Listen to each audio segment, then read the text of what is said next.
Well, I haven't made a video in a while, which isn't really true. I've made quite a few videos. I just haven't been posting them. Just haven't taken the time to upload them to the computer, edit them, and, you know, put them all together. But wanted to at least give a kind of a quick update. Short answer is, you know, I got a full-time job, got parental responsibilities, and I decided to go back to school and get a master's. So I took 9 hours this summer and been pretty busy with that as well. All going well, just, you know, it takes a lot of time out of your day. And so that's what I've been kind of doing. That's what's been eating up my time. The tournament fishing's gone pretty well. Just kind of depends. Some of the tournaments, it's been real tough to get a bite. I was at Fork and that was the other thing. We're doing some night tournaments right now. So the next one will be Lake Louisville at night. We just did one at Lake Fork at night, and there was no moon, and so it was pitch black, which was interesting. Basically fished Friday night from like midnight to like 8 a.m. the next morning, the Saturday morning. So that was a crazy one. And so basically I got up early Friday morning for work.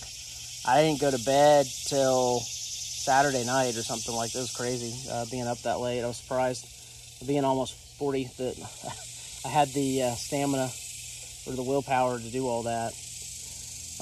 Right now, just FYI, just while we talk, I'm just sitting here throwing, it's like a little beaver bait. I don't know, it's Carl's Amazing Baits. It came like in an old mystery tackle box, but it's pretty small. I'm gonna bring it up here. I don't know if you can tell, that's like a 3/16 ounce tungsten weight or something like that. Oh, there's a little splash down there. Throw this back in. But anyways, I'm just basically letting it sink to the bottom. And I'm just kind of, you know, just working it kind of slow. Working it in the shade. There's, you know, it's 100 degrees or something here in Texas. We're having a lot of rain. We had the ice storms and all that, which has really kind of messed up the fishing. We were still like in June. Still had a lot of fish, you know, shallow. Still spawning, which is kind of weird. Let's see. Cooper was an interesting one too. We had a rain delay. It was a giant storm that rolled in on us pretty early, and like right when the fishing started. So it was kind of dicey. It was kind of hairy. Caught a lot of sand bass during that tournament. No keeper bass. Caught a lot of catfish. So I don't know if if it was the rain that kind of messed with that or what was going on, but I don't even think anybody caught a 5-fish limit. Maybe one team. What I've learned so far this season, though, whatever it had, took it, tried to run off with it. Tried to set the hook, didn't work. But what I've learned this year is it seems like a lot of times when the fishing conditions get pretty tough, it seems like the team that has the Mega 360 or, you know, those sort of Panoptics or what have you seem to be the teams that seem to be pulling it out.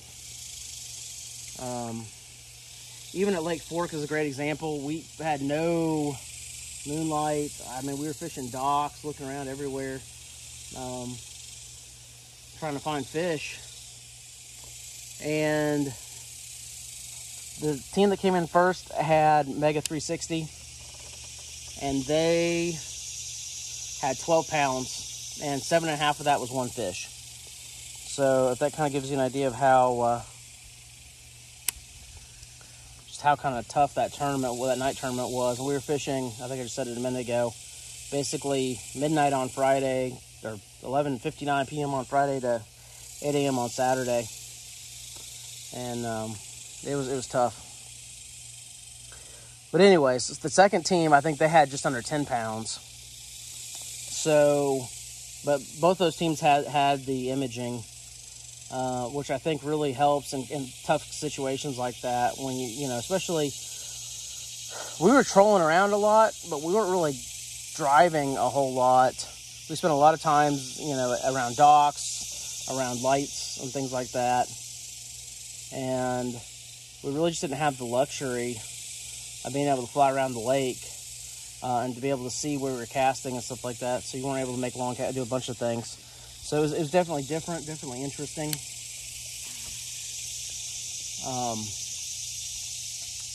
But yeah, so that's kind of one of the things that I've decided, though, is I need to either get like the Mega 360 or like the what is it, the Live Target, Act Target. And so those are some things I'm considering.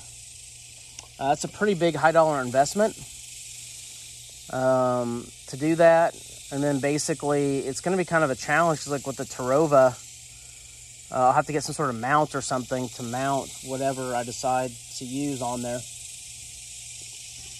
because the way that slides up and stores, I'm gonna have to come up with some sort of way, a quick disconnect or whatever, that 360 or some sort of something where I can put it on the side, or I don't know. I don't know exactly what I'm gonna do yet. I don't know which one I'm gonna go with. I really need to research it a little bit more. The key difference is that the 360 basically, it's got a transducer. That transducer spins around inside the housing, and so you're not getting real time. You're getting near real time as it continually updates what you're seeing. But like the Actar is real time, so you can actually see fish moving, and you can orient it horizontally or vertically, so you can see how far up and down the water column the fish are, or if there's fish somewhere at all. So I'm kind of, like I said, trying to contemplate all that, trying to think that all through, decide if that's something I want to invest in or not. Well, I think I've kind of concluded I have to. There's just too many days where I've been out there. Ray Roberts was one. And basically what I'm talking about is just days where you basically just tool around all day trying to find fish, and you collect one or two here or there, but you're not getting steady bites all day, and you're not culling. I basically had that on Cooper. I basically had that on Fork. I mean, there's a lot of tournaments this year where I've had that problem and not really had a good day catching. And so that's something, like I said, I think I've kind of just foregone conclusion. I need to invest a little bit in some of that technology. I even spent a lot of time during the week driving around with the Lowrance unit and just trying to see what I can see. But honestly, with that little 5-inch screen, it's real hard to see a whole lot. So that's kind of, that's another question. And that kind of ties into the decision for like a Mega or the Live, because you have to get a new unit that supports it, because the Hook Reveal 5 does not. So basically I have to get some sort of new fish finder. And so I think, as part of that, it's going to be a whole thing. I have to find not only a bigger fish finder, but then B, decide which technology I want to go with. So there'll be an upgrade in the front there as a part of that. I'm hoping not to have to buy another trolling motor. I know a lot of the companies are integrating their trolling motors with some of this technology, and they make it a little bit easier. I'm hoping I don't have to do that, since I just spent $1,800 on that setup, or maybe it was a little bit more than that. It might have been with the discount. I can't remember. But yeah, so that's kind of, and I know that early on, and probably some other, I said, hey, you know what? Sometimes you just need to learn how to fish instead of relying on the technology. But I definitely feel like I'm getting into a spot now where you got a certain number of hours to fish. The conditions may not be ideal for fishing. Like right now, it's sunny out. It'd be great to be able to look around and find out exactly where these fish are. I'm guessing, just because of my general knowledge, that they're in the shade. And I've gotten a couple bites just sitting here.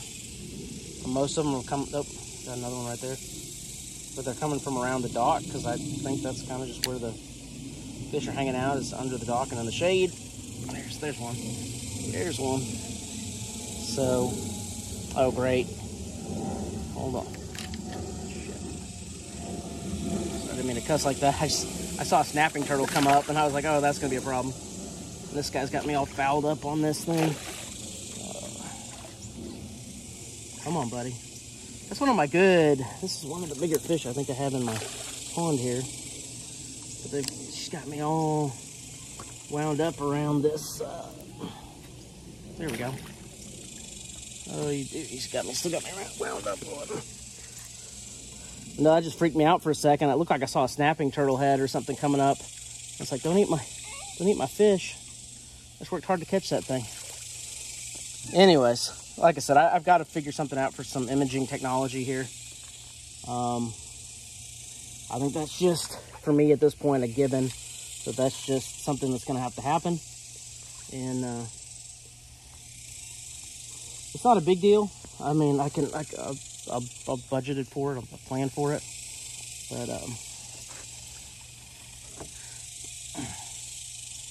it is, I feel like I got you pretty good in the cheek there. Man. Whoop. Trying to get a hold of this. Get a good grasp. There we go. Ooh. She crushed this thing. Or he.